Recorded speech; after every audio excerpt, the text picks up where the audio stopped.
Buenas, ¿cómo están? Este es el segundo video del taller de programación. Hoy nos vamos a centrar en los lenguajes de programación, ¿sí? Vamos a ver de qué se trata.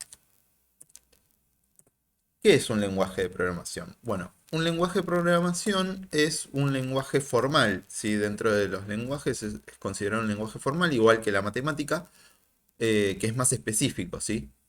Y es utilizado para codificar algoritmos, que van a ser procesados y ejecutados por una computadora, ¿sí? Para hacer software, básicamente. ¿Sí? Eso es un lenguaje de programación, ¿sí? Codificar algoritmos. Un algoritmo puede estar compuesto por varios algoritmos, ¿sí? Por ejemplo.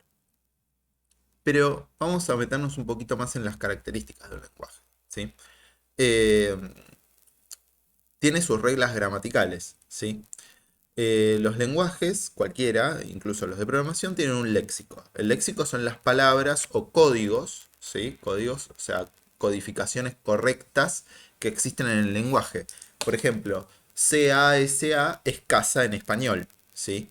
Pero pueden existir combinaciones que no son válidas. Por ejemplo, 4, por ejemplo, C454, que sería como una especie de casa escrito entre letras y números, no es un código o una palabra válida del lenguaje español. Muy importante, en los lenguajes de programación, estas palabras, ¿sí? Que forman parte de su léxico, se las denomina palabras reservadas o keywords, que no pueden ser utilizadas para otra cosa que no sea el propósito que se les da. Tiene una sintaxis. La sintaxis es cómo nosotros ordenamos esas palabras, ¿sí? Cómo nosotros le juntamos esas palabras. Son las combinaciones gramaticalmente correctas, ¿sí? Lo que dice ahí. En lenguajes de programación, como los que vamos a ver nosotros, vamos a ver que hay sentencias y expresiones, ¿sí? Y por último tiene una semántica, que es el significado, qué es lo que significa lo que estamos escribiendo, ¿sí? Esta combinación de reglas gramaticales entre el léxico, la sintaxis y la semántica forman el lenguaje, ¿sí? Obviamente los diferentes lenguajes de programación tienen diferentes léxicos, diferentes sintaxis y obviamente la semántica cambia dependiendo de estas combinaciones, ¿sí? Bueno, aquí llamamos código fuente. Estos son todos conceptos, ¿sí? De todo, cualquier lenguaje de programación. El código fuente es el conjunto de archivos de texto plano que contienen el algoritmo codificado en el lenguaje de programación. O sea, son los archivitos en donde nosotros escribimos las instrucciones en el lenguaje de programación. A eso lo llamamos código fuente. Ahora, ahí vamos a escribir nuestros programas en nuestro lenguaje de programación, pero con eso no alcanza para que la computadora lo ejecute, ¿sí? Y para que la computadora lo ejecute tiene que pasar, puede haber estas dos opciones que en realidad hoy en día hay medio como un mix de cosas, pero vamos a hablar de algo más bien clásico, ¿sí? Como para hacer alguna diferencia, por lo menos en los comportamientos de los lenguajes, ¿sí? Existe el código compilado. ¿Qué quiere decir? El código compilado significa que nosotros tenemos el código fuente. Ese código fuente es procesado por un software llamado compilador y genera lo que nosotros conocemos como una aplicación binaria, ¿sí? O ejecutable, una app, algo que nosotros, entre comillas, le hacemos doble clic y se ejecuta, ¿sí?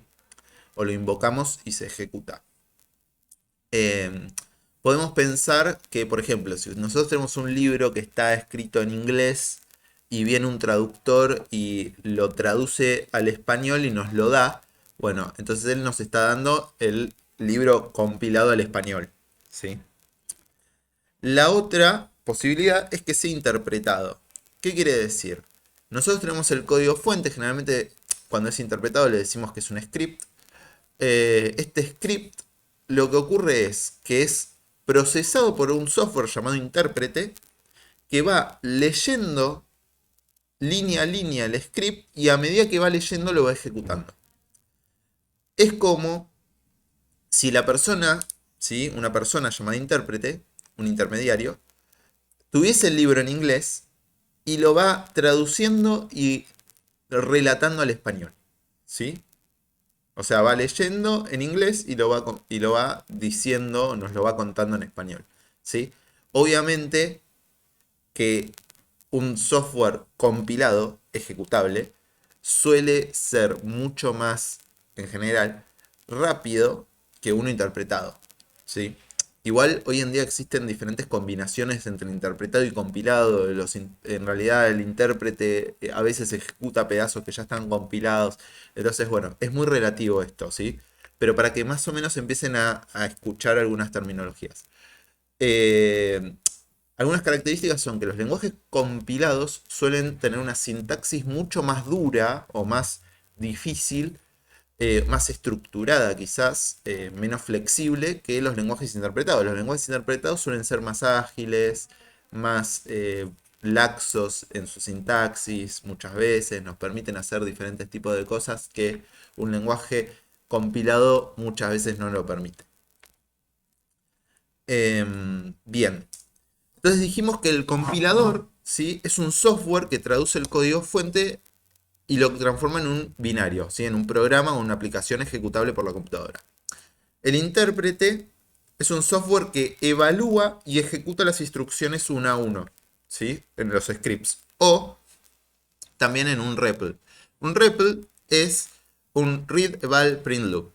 Es un software que es una línea de comando, ¿sí? Una pantalla usualmente negra o de monocromo, ya sea blanca o negra, no importa, en donde nosotros podemos escribir la instrucción, apretar enter y que esa instrucción se ejecute, ¿sí? Como en vivo. O sea, nosotros podemos como probar un pedacito de código, o sea, probar una línea de código, apretar enter y ver qué pasa. ¿Sí? Y en algunos REPL ni siquiera hace falta apretar Enter. A veces antes de apretar el Enter ya nos está mostrando el resultado. ¿Sí? Como sería, por ejemplo, el Node.js o alguno de esos. ¿Sí? Bien. Entonces, vamos a hablar también un poquito de los paradigmas de programación. ¿Sí? Paradigmas de programación. ¿Qué es un paradigma de programación? ¿Sí? En general un paradigma también podríamos circunscribirlo, pero vamos a hablar puntualmente de los lenguajes de programación. Un paradigma es un modelo que caracteriza el comportamiento y el modo de organizar el código de un lenguaje, ¿sí? Además de una forma de pensar el problema. No es lo mismo pensar el problema en un paradigma que pensarlo en otro. O a veces algunos determinados tipos de problemas son más fáciles de pensar en algún determinado tipo de paradigma que en otro. ¿Sí? O llegamos a una solución mucho más simple, ya sea desde la parte del código, o llegamos a una solución más eficiente desde el punto de vista de la máquina. ¿Sí? Dependiendo del paradigma.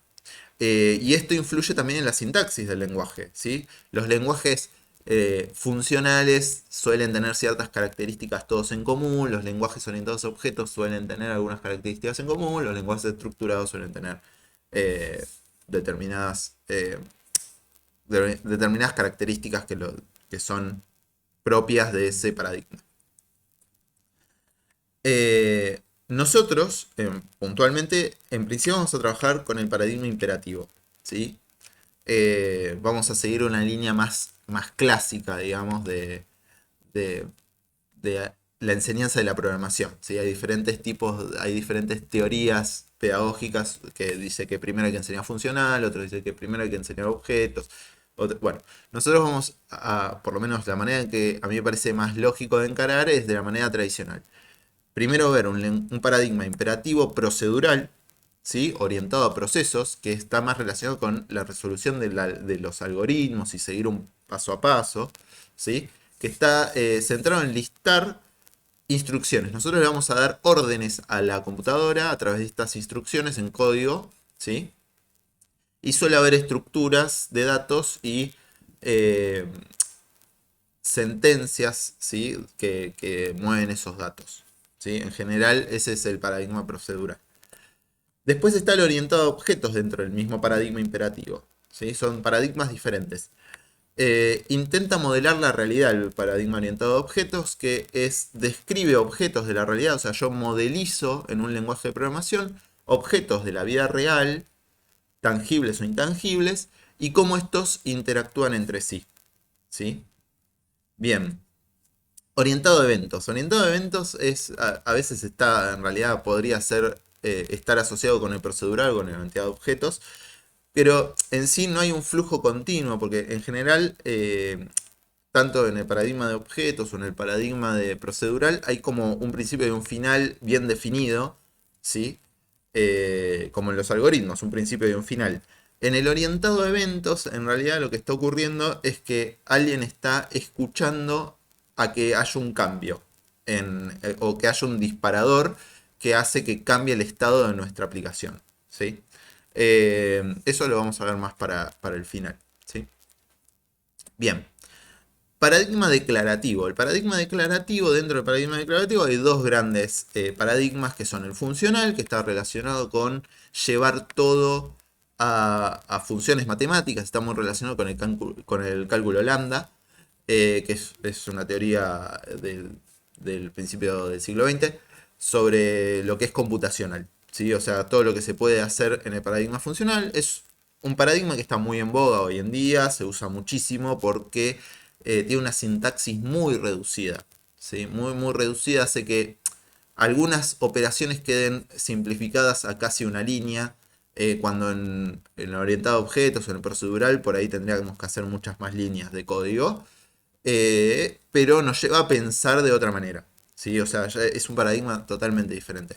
Y es lógico que hay muy pocos, digamos, hay lenguajes obviamente que lo usan, pero no son los más comunes que se suelen dar. Eh, bueno, Prolog, por ejemplo, es un lenguaje lógico, que está también basado en predicado, está relacionado, y la relación entre los elementos, ¿sí? No es un lenguaje de programación, pero muchas veces se lo considera un lenguaje de consultas, es un lenguaje de consulta de SQL y es muy de ese corte lógico, ¿sí? Em, Hoy en día en realidad los lenguajes soportan más de un paradigma. O sea, no es que un lenguaje es de un paradigma y otro lenguaje es de otro paradigma, sino que mezclan, hay una mezcla y los llaman lenguajes multiparadigma hoy en día, que la mayoría, casi todos lo tienen, ¿sí? O sea, si es orientado a objetos, se puede hacer procedural, siempre se pudo, pero además en los últimos años se agregó mucho funcional a esos lenguajes. Eh, y al revés, hay algunos lenguajes que son funcionales que pueden interactuar con objetos, ¿sí? Como Swift o Clojure, o bueno. Entonces uno puede como saltar de un paradigma a otro dependiendo la característica del problema o lo que quiere resolver o programar. Niveles de abstracción, ¿sí? Dependiendo del lenguaje de programación tiene diferentes niveles de abstracción. Pero ¿qué llamamos niveles de abstracción? Bueno, es qué tanto nos abstrae, o sea, qué tanto nos aleja el lenguaje de programación de lo que está pasando realmente en la computadora. ¿Qué es lo que está pasando?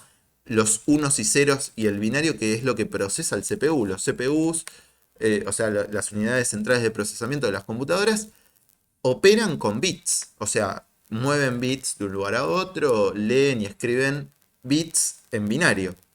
Entonces, ¿cómo transformamos eso en resolución de cálculos? ¿Cómo transformamos eso en mostrar un gráfico? Bueno, dependiendo del lenguaje que estemos usando, vamos a tener más o menos abstracción de la máquina. En sí hay dos niveles bien definidos. Uno es el nivel más bajo, que es generalmente el lenguaje de ensamblador o assembler, en donde necesitamos conocer el CPU.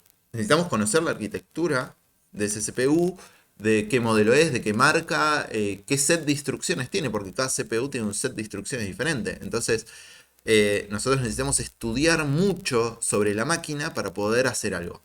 Y después están la mayoría de los lenguajes que son de alto nivel, ¿sí? Donde estamos abstraídos de la máquina, no sabemos ni de qué marca es, muchas veces ni siquiera el sistema operativo sobre el que va a correr, ¿sí? Porque entre más alto nivel tiene el lenguaje de programación, menos necesitamos saber de cómo pasan las cosas por debajo, ¿sí? Está bien y no está tan bien, dependiendo a qué parte queremos enfocarnos, pero es buena práctica saber qué pasa en la máquina, más allá de que nosotros estemos usando un lenguaje de alto nivel, porque a veces ocurre que el problema está en el bajo nivel, nosotros queremos hacer algo de alto nivel y no entendemos por qué no funciona y es porque en realidad está pasando algo a bajo nivel que nosotros no comprendemos porque estamos demasiado abstraídos.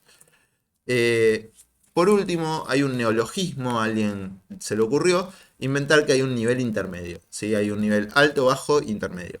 El intermedio es en los lenguajes donde hay una abstracción, o sea, yo no necesito saber la máquina ni qué marca es, pero a veces necesito saber o manejar los datos y la memoria o eh, saber en qué sistema operativo estoy, porque por ahí no es el mismo comportamiento en un sistema operativo que en otro. Entonces, a esos los llaman lenguajes de nivel intermedio. ¿Sí? Eh, la clasificación más clásica es alto y bajo. Pero bueno, existe este neologismo de nivel intermedio también, por ejemplo, donde ponen lenguajes como C o C++ o Rust, que digamos tiene un manejo de memoria un poco más cercano a la máquina y a la codificación de datos y demás. Derechos de autor en el software. Este no es es una característica que está relacionada con no con el lenguaje de programación en sí, sino con el código fuente del programa. ¿Sí?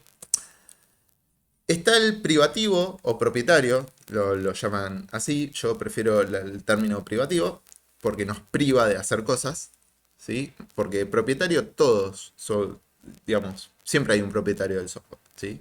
En cambio privativo creo que marca más de qué es lo que se puede y no hacer con el código fuente o con el programa, ¿sí?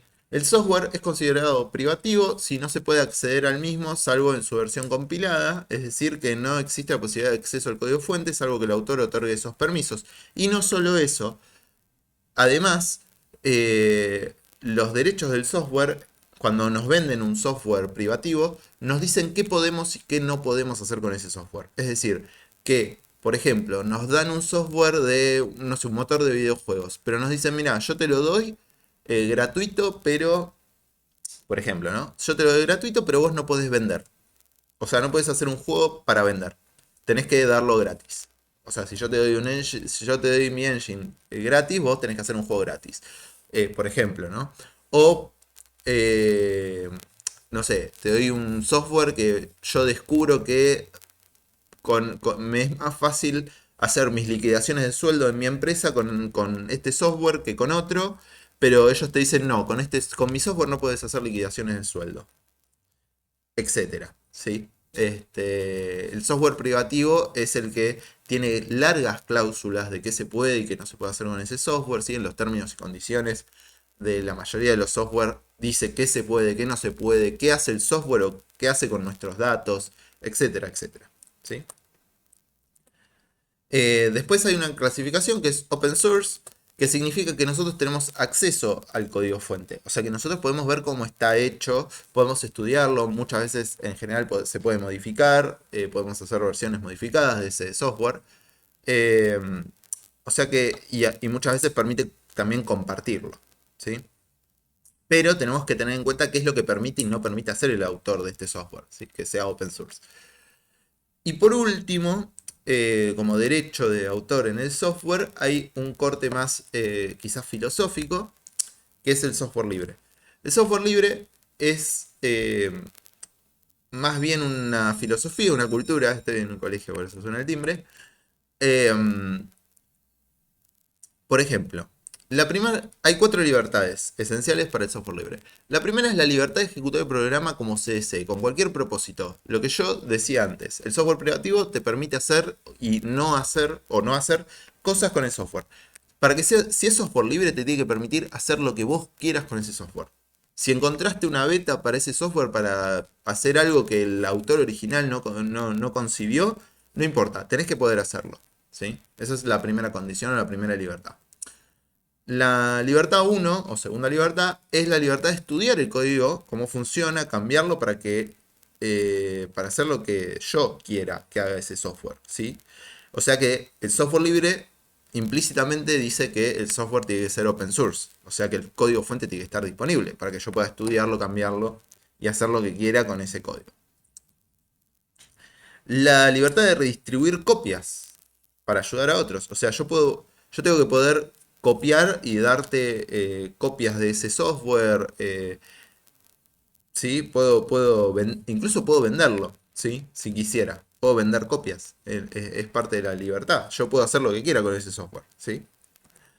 Eh, la libertad de distribuir copias a sus versiones modificadas a terceros, incluso venderlas, ¿sí? Lo que yo decía. Esto permite ofrecer a la comunidad oportunidad de beneficiarse con las modificaciones. O sea, yo puedo tomar un software, cambiarle cosas y después redistribuirlo o venderlo, ¿sí? Esas son las 4 libertades que tiene el software libre. El software libre es un movimiento más que una cuestión de derechos de autor. Si bien hay la Free Software Foundation, tiene muchas licencias para que nosotros podamos poner en nuestro software. En general, nosotros vamos a hacer software y va a ser por lo menos open source, porque nosotros vamos a poder compartir nuestro trabajo. Pero tengan en cuenta esto, que es importante entender cuáles son nuestros derechos con respecto al software, ¿sí? Nos hace mejores ciudadanos digitales entender cuáles son nuestras libertades y cuáles son nuestros derechos y obligaciones cuando nosotros adquirimos un determinado tipo de software, ¿sí? En general el software libre eh, tiene estas ventajas ideológicas, digamos, sobre el otro modelo que sería el privativo, ¿sí? Bueno, y eso es todo sobre características de lenguajes, sobre qué tipos de lenguajes, cómo son los lenguajes y los derechos de autor que tenemos sobre nuestro software o sobre nuestro código fuente, más que nada. Así que ya en el próximo video vamos a arrancar a codificar cosas. Así que nos vemos en el próximo video.